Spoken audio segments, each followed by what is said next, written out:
পতাকার পাঁচ রং কবি সুকান্ত আচার্য। বলো তো দেখি পতাকায় মোদের কয়টি রং আছে? শিক্ষক এসে শুধালেন শেষে তৃতীয় শ্রেণীর কাছে।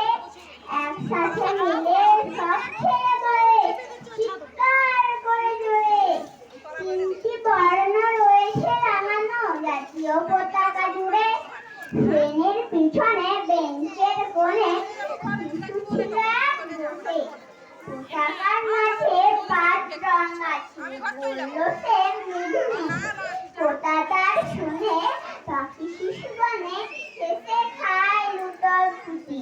শিক্ষক রেগে বলেন থেকে বোঝাও কি করে পাঁচটি। মাথা নিচু বলে ভয়ার্থ সরি সরল শিশুটি বলে ওপরে গেরুয়া মাঝখানে সাদা সবুজ আছে তার তলে। আর আছে আঁকা গোলাকার চাকা নীল রং আছে এতে। শিক্ষক বলে এটিকে ধরলে তবুও হচ্ছে চারটি। অবোধ শিশুটি বলল তখন রং আছে আর এক। লাল লাল ছোপ দাগ দেখা যায় ওই পতাকার মাঝে।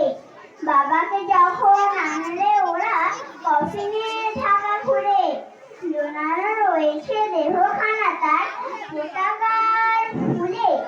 রক্তের দাগে ছিল আর ছোপ ওই পতাকার মাঝে। এই নিয়ে মত হলো পাঁচটি, এবার তো ঠিক আছে। সরল শিশুটির জবাব খানে কাঁপিয়ে দিল বুক।